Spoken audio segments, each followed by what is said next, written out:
We're gathered here today for an exercise in citizenship, and we do so in fidelity with the tenets of our participatory democracy by representing and presenting the proposed changes to our Constitution, as indeed we seek yours and every single Kenyan's support through a referendum.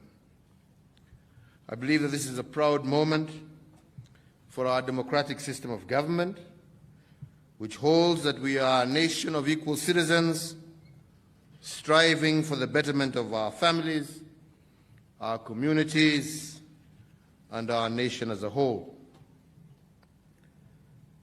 Fellow Kenyans, democracy is dynamic because people are dynamic. We change as individuals, our families grow, we encounter challenges, some that are unexpected and others that are devastating, as well as some that create hope. And we embrace opportunities, many of which are transformative and uplifting. The reality of life demands constant change if we are to solve challenges and indeed be able to capitalize on our opportunities. Indeed, I strongly believe that the reason our founding fathers and mothers bequeathed us a democratic system was to offer us this dynamic ability to change with time, and to change as equal citizens of this beautiful land. The nation, fellow Kenyans, is a product of continuous evolution. It is a product made constantly and purposefully. And indeed, the tree of the nation is watered with a constant stream of ideas. Without this, a nation withers and dies. The only thing, indeed, as we all know, that is static and that does not change is that which is dead. And history, the world over, is a graveyard of empires and nations that died because they responded to the changing dynamics affecting them by digging in their heels and resisting change. Fellow Kenyans, as I said when I was delivering my State of the Nation address, a nation, any nation, is a work in progress. And that is why the idea of nation building was on the lips of our founding fathers and the leaders then of a young Kenya. And one of the greatest acts of nation building in our history, I believe, was the promulgation of the 2010 Constitution. This sacred document contains the democratic dreams of Kenya that demand great sacrifices from many Kenyans, known and unknown. As President and your fellow citizen, I want to take this opportunity to give thanks to the gallant Kenyans who argued, advocated for, and suffered so that our Constitution would come alive. For decades, many heroes and heroines woke up wishing us a better Kenya, a strengthening of our democracy and our governance. And in 2010, when my predecessor lifted the new Constitution high, all of us cheered and entered a new phase in the life of this great republic. But we knew then, as we know now, that no document is perfect and that time does not stand still. And that is the reason the framers of the Constitution gave us the ability to change it, but in a way that protects its core democratic character. The need for change of our Constitution has been with us for some time. It has been evident in the never-ending threat of post-election violence, in the growing feelings that its design lacks inclusivity, and that it promotes unfair and skewed representation and unfair distribution of national resources. So we need together to strengthen the 2010 Constitution. And I want to make it clear here that we're not talking about replacing a Constitution. We're talking about amending a Constitution, the first of many possible amendments that will come over a period of time as Kenyans change and evolve. And if we are to continue our decades-long journey in seeking to advance the well-being of all Kenyans, we must be a society that is willing and capable of adapting to change. So together with the former Prime Minister Raila Odinga, we came to the realization of this fact when we held talks that led to a handshake in 2018. And because of the peace that has prevailed in this country since then, many Kenyans have forgotten what was happening at the time.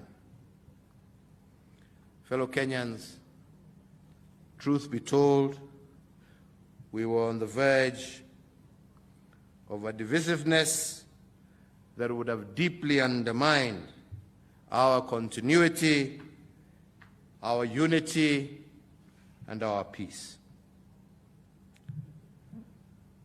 There were those reckless few who threatened the destruction of our nation, but they actually got a hearing from sections of the public that felt only drastic action could erase their frustrations. Fellow Kenyans, we have seen how many nations, some that we share borders with, have trodden that path and has led to their destruction and ruin. I can tell you honestly, as your president, who consumes first-hand information from a multitude of sources, if there had been no handshake, this country would have been brought to its knees.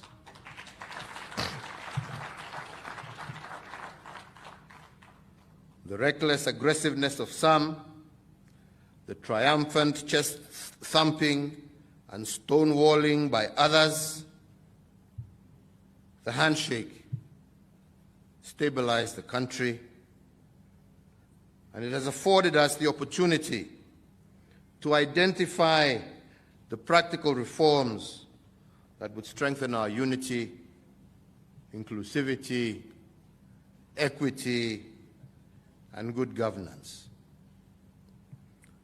The Building Bridges initiative was basically a vehicle for us to have a national conversation. A conversation, fellow Kenyans, that lasted over 2 years. BBI provided an opportunity for Kenyans to say what was on their minds and to provide ideas that could be effected to solve Kenya's most intractable problems. Both the BBI Task Force and eventually the BBI Steering Committee listened to thousands of Kenyans from all walks of life in every one of our 47 counties, individual Kenyans, women groups, youth groups, persons living with disabilities, religious leaders, pastoral communities, trade unions, professional associations, county assemblies, members of parliament, various experts, a whole cross-section of Kenyans. And first, Kenyans expressed their views, which were collated and presented as what we term as the first BBI report that was released in November of 2019.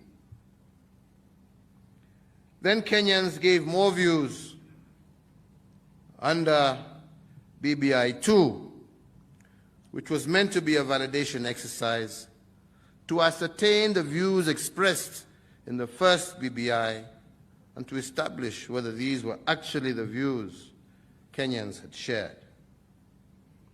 Unfortunately, with the onset of COVID-19, we were unable to release the report earlier, but eventually we had an opportunity not too long ago to review the contents of that second BBI. And as you know, more views emerged at this stage, and most of these views were publicly stated in various regional rallies and other fora.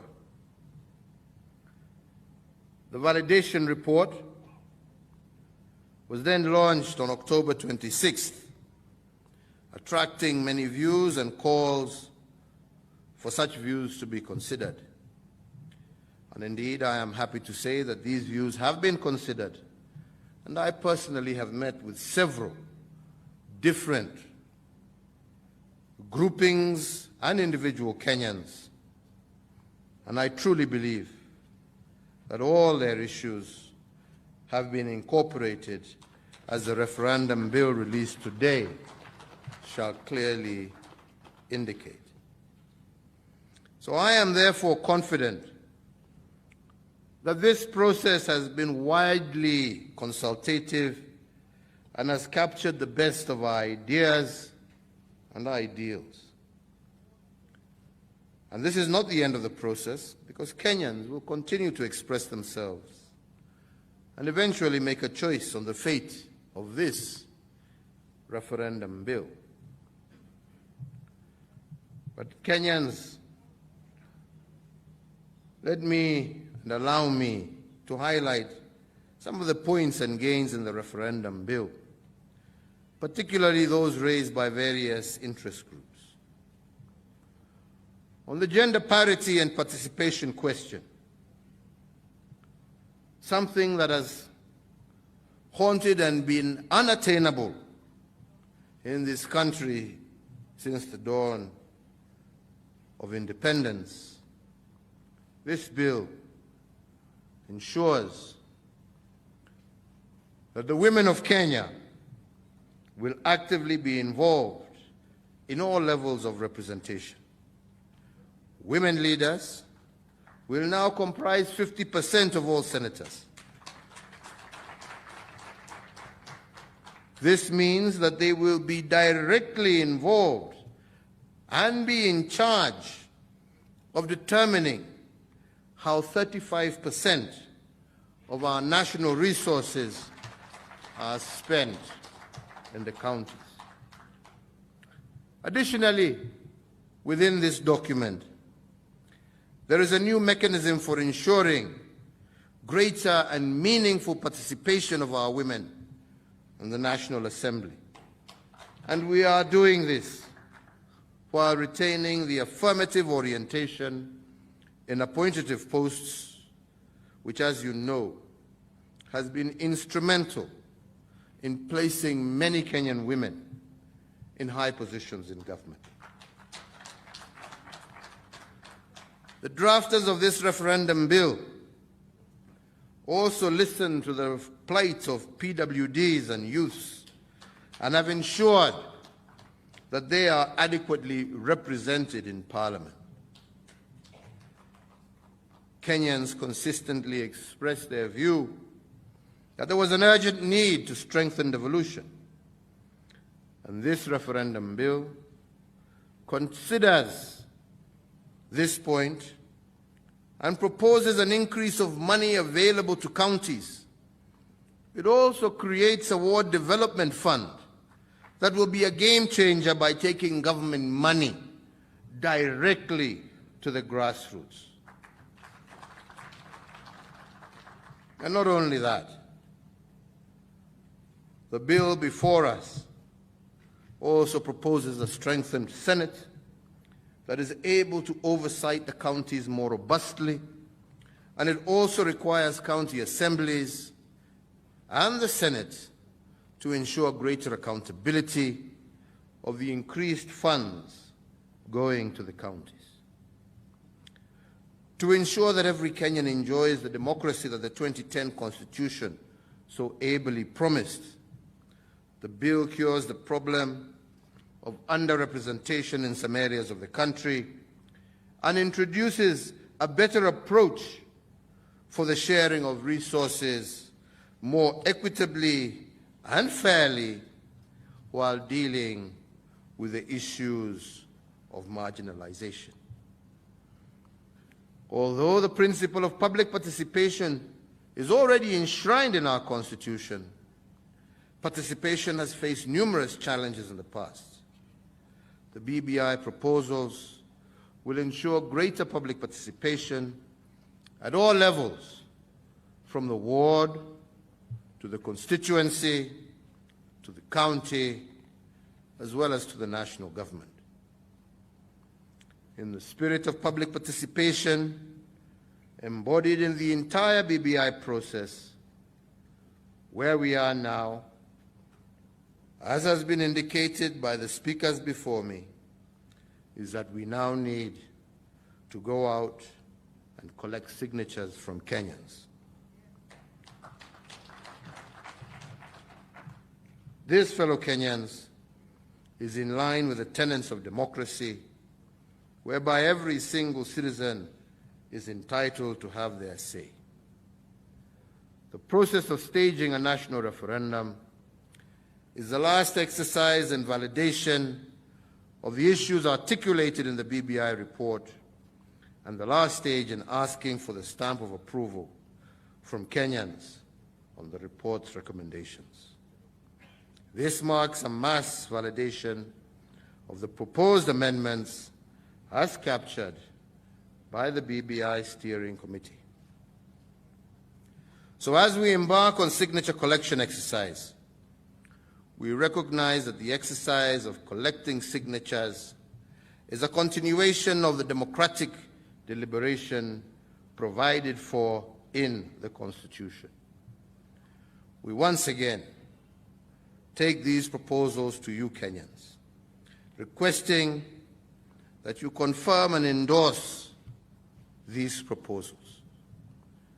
And to ensure informed decision-making by Kenyans, the bill will be made available through newspapers, while the BBI report is available through electronic and print formats, and include abridged and summarized versions to ensure everybody reads this particular bill. Finally, as again has been said by the speakers before me, I say that we are embarking on this exercise at the height of the COVID-19 pandemic. And we are forging ahead not because we are careless, but because we consider this process as crucial to the positive future of our republic. BBI, fellow Kenyans, is a bridge to peace. It is a bridge to prosperity that every Kenyan today and in generations to come needs desperately. Let us make it clear during this process of collecting of signatures that all public health guidelines will be adhered to by all Kenyans, by all leaders, irrespective of anyone's social status, because even as we proceed, we must never forget that we are personally responsible for the well-being and health of each and every one of us. Kenyans are asking for these changes so that you can enjoy them, but you cannot enjoy them if you are dead from an avoidable and preventable disease. Therefore, walk into the town hall with confidence, because it is your civic duty to be a responsible citizen, but take all the necessary precautions. It is indeed my hope that Kenyans will overwhelmingly support this amendment bill and secure their futures and our future as a united country. Wenzangu, safari hii tulianza mbali, na ningependa kuomba sana ya kwamba tusiwe watu ambao wanasahau haraka haraka alafu wanaenda kurudia makosa ambayo wameifanya. Wakenya wenzangu, hii bila ambayo iko mbele yetu, mwanzo wake ulikuwa kwa shida ambazo tulizipata baada ya uchaguzi wa mwaka wa 2017. Na tukaona ya kwamba hii ni shida ambaye kila wakati ambapo tuko na uchaguzi, badala ya kutoka kwa huo uchaguzi wa Kenya wakiwa pamoja, mara nyingi tuamaliza uchaguzi wa Kenya wakiwa wamegawanyika. Na mambo haya yametendeka katika taifa letu kurudi nyuma miaka mingi zaidi ya 20-25. Kuwa wengine wanajisikia ndio wenye serikali na wengine wanajiona ya kwamba wametengwa na serikali. Na mambo haya ndio inalete vurugu katika taifa letu. Na ndipo tulionelea mwaka wa 2017 mwisho na kuanza mwaka wa 2018, kwa kuona yale ambayo yalikuwa yanatendeka katika sehemu mbalimbali, Wakenya wakipigana na Wakenya wenzao, tukaamua pamoja na Mheshimiwa Raila ya kwamba yastahili kama viongozi tusikae tu na tuone damu ya Wakenya ikimwagika kwa sababu yetu sisi, kwa sababu ya siasa. Na nchi ilikuwa karibu kugawanyika nusu. Na mimi nilikuwa mstari wa mbele kuchapa hawa watu wa NASA, na nilifanya nikajaribu nikapata hapo 50+. Huyo alikataa. Kaenda kotini akanilazimisha kurudia. Nikarudia akatoroka. Na akaambia watu wake wasipige kura. Basi sisi tukaendelea. Lakini ukweli wa mambo ni ya kwamba taifa letu tulikuwa tumegawanyika katikati. Kuna sehemu wengine hawangeweza kupita ati kwa sababu wewe ni wa chama hii, wewe ni wa chama ile. Na wakati tulikuja pamoja tukasema this is not possible, this is not right. Hatutafuti uongozi ndio Wakenya wapigane, tunatafuta uongozi ndio tutafute utajiri wa taifa letu na Wakenya wetu waweze kuishi na amani na furaha na kwa umoja. Na hiyo ndio ilikuwa msingi wa ile kitu ambacho tunaita handshake leo. Na ndipo nimesema kwa hii ambaye nimesoma kwa lugha ya Kimombo hapa, ambapo nimesema ya kwamba tunasahau haraka sana kwa sababu ya ile amani ambaye tumekuwa naye miaka hii miwili. Watu wanaona hiyo ni kama kawaida tu, lakini sio kawaida. Na ndipo tukaamua lazima turekebishe haya. Na kwangu mimi hiyo haikuwa mara yangu ya kwanza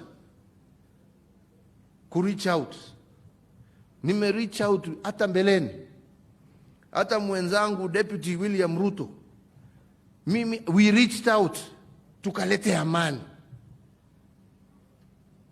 na ikakuwa na amani. Sasa ubaya uko wapi, wa Kenya wenzangu?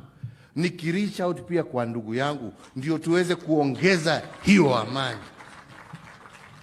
Na ndipo nasema ya kwamba wale ambao wanajaribu kuchimbua makaburi, nilisoma kwa gazeti juzi, wasifikiri wanacheza. Mimi siwezi kukubaliana na mambo kama haya. Tumetoka huko na mambo haya tumezika katika kaburi ya sahau.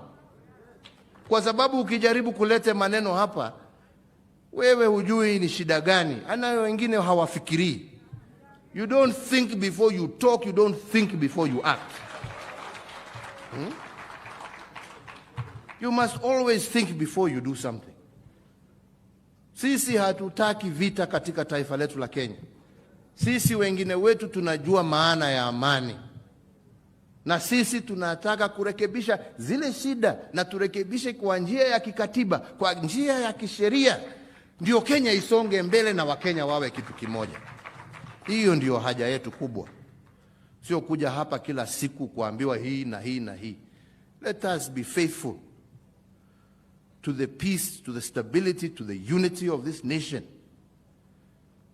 Na kuna mengi ambayo labda wengine wangependa wangependa iwe ndani ya hii amendment.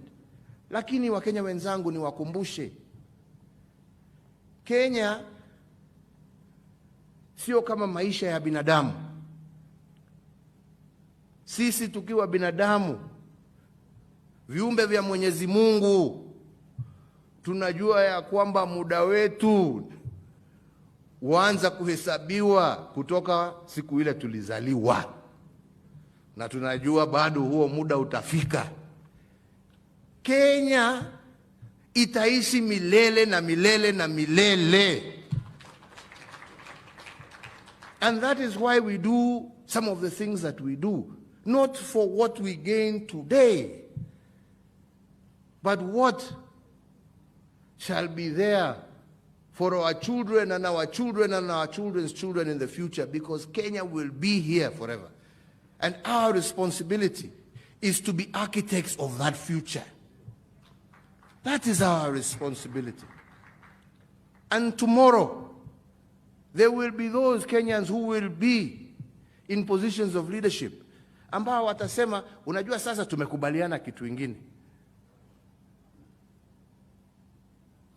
Na watafanya amendment ingine. Na wengine watakuja, watafanya amendment ingine. Na ndipo tunasema katiba yu hai.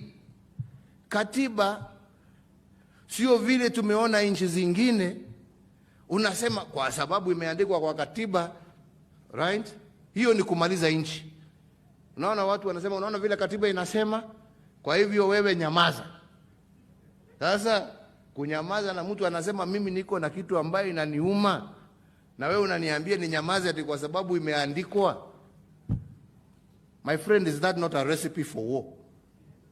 Right? That is a recipe for war. And we have seen it in other countries. Mwingine ana brandish katiba ambaye ilichorwa miaka 100 iliyopita. Angalia katiba. Wewe nyamaza. Na ukiongea utaniona. Haya, na yeye atasema basi nitaongea, na ukinikaribia wewe ndio utaona. That is the beginning of war. And that is why we say this document is alive. This document is supposed to treat the problems and the challenges that face us as a nation. Let us not take it as a divisive document. Let us not take it as a document that is going to contain all our issues. Because at different stages in a nation's history, in a nation's life, there will come others, and you will see Second Amendment, Third Amendment. I think in America, after 200 years now, they're on amendment namna gani, ndugu yangu? 37 amendments. All right? It will be the same with ours. It will be the same with ours, my friends. Right? What we are doing is just starting. And just starting with that is most critical. Dealing with the issues that make us consistently fight. The issues of inclusion and inclusivity. Dealing with the issues of ensuring equitable resources. Dealing with the issues of ensuring that money reaches the lowest level possible. Dealing with the issues of corruption and governance. These are the things that make people fight. These are the issues that we are dealing with at this stage. Fellow Kenyans, let's come together. Sort that out. Other chapters will be sorted out. Nikimalizia, kuna kipengele moja peke yake ambaye nimesema hapa ya kwamba nimesikiza wengi kutoka wajumbe, maseneta, viongozi mbali. Mimi siendi kwa magazeti, mimi nakutana na watu tu. Wewe sasa mimi sema. Niambie kwa sababu mimi sio mtu ya hiyo, hata Twitter mnaona na hiyo. Mimi niliondoka huko. Ngaona hii kitu ni bure, ni matusi tu. Hakuna kitu kingine inaendelea hapa. Right? Unakaa hapo unasoma hulali. Nini wanasema nini? Huyu sasa wewe unapiga simu, unaona vile huyu mtu amenituka. Afadhali nilale bana. Niongee. Nipige story hapo na mama kidogo hapo. Nilale, niamke, niende kazi, dunia iendelee. Kama ni namna gani jamani? Lakini kwa wale wengi ambao nimeweza kupata nafasi ya kukutana nao na kudebate nao one on one, there was one group I met with ambao walisema kitu na mimi nikaona kwa kweli, hata kama katiba ya sasa imetuhakikishia hiyo, nikaona ni vizuri vile waliniambia turudie tena. Na hawa ni wenzetu viongozi wa kidini. Wakati nilikaa na wao, wakasema tunajua iko hapa, lakini hii document lazima isisitize tena umuhimu wa kumcha Mwenyezi Mungu na umuhimu na centrality ya Mungu katika taifa letu la Kenya.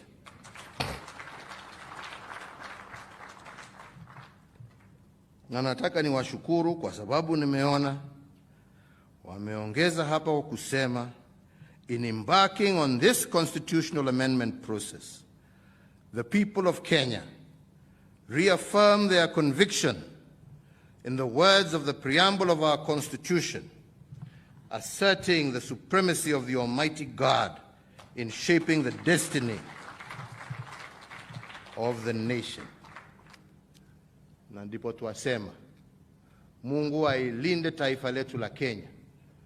Mungu alinde vizazi vilivyo na vijavyo. Mungu atusaidie tuwe na amani, tuwe na umoja, tuwe na upendo kati yetu. Mungu asaidie taifa la Kenya iwe taifa ambalo litamiliki wananchi wake na prosperity ambaye itakuwa ya kushangaza hata dunia ambazo zimeendelea.